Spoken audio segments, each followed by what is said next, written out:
Pemaparan Samisade yang disampaikan PLT Bupati Bogor saat terbang keliling di wilayah Kecamatan Ciampea, kembali anggaran Samisade akan terhadap setiap desa. Penggunaan anggaran tersebut diperbolehkan untuk pariwisata ataupun sarana penunjang wisata lainnya. Namun Desa Tegalwaru kembali akan betonisasi jalan di RW 1. Kepala DPMD Kabupaten Bogor saat mendampingi PLT Bupati Bogor Iwan Setiawan dalam kunjungan kerja rebo keliling di wilayah Kecamatan Ciampea, Kabupaten Bogor terkait bantuan keuangan atau Samisade yang digelontorkan ke setiap desa sebesar 1 miliar selain diperuntukkan infrastruktur jalan, irigasi, dan TPT, diperbolehkan untuk sarana penunjang pariwisata di setiap desa. Hal ini pun dipertegas oleh Kepala DPMD Renaldi. Rasa keraguan Kepala Desa akan kegunaan anggaran Samisade untuk wisata akhirnya terjawab. Pasalnya, desa di wilayah Kabupaten Bogor bagian barat terdapat puluhan objek wisata yang perlu pengembangan untuk perekonomian warga masyarakat. Sementara itu berbeda dengan usulan desa lainnya, Desa Tegalwaru tetap mengusulkan infrastruktur jalan betonisasi agar pemerataan pembangunan tetap dirasakan oleh warga Tegalwaru.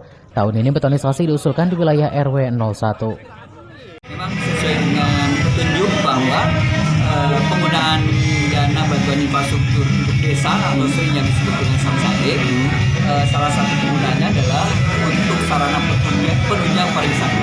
Jadi memang sudah betul Pak PLT memberikan arahan pada saat kegiatan kunjungan kerja ke Kecamatan Ciampea bahwa bantuan keuangan infrastruktur desa atau dengan sering masyarakat menyebutnya Samisade itu bisa digunakan untuk sarana penunjang pariwisata. Khususnya Desa Tegalwaru harapannya mudah-mudahan apa program yang sudah terlaksana tolong dilanjutkan kembali yang sudah program lalu, misalnya salah satunya yaitu program Samisade. Karena Samisade ini sangat bermanfaat khususnya di desa saya ya. Jadi kita kan kalau mengharapkan dari anggaran DD itu kan tidak mencukupi, tapi alhamdulillah adanya program Samisade ini terbantulah wilayah saya khususnya Tegalwaru kita bisa membangun contohnya tahun 2021 aja kita terbentang jalan 1 kilo kurang lebih itu anggaran Samisade. Dari Ciampea, Kabupaten Bogor, Iman Abdurrahman melaporkan.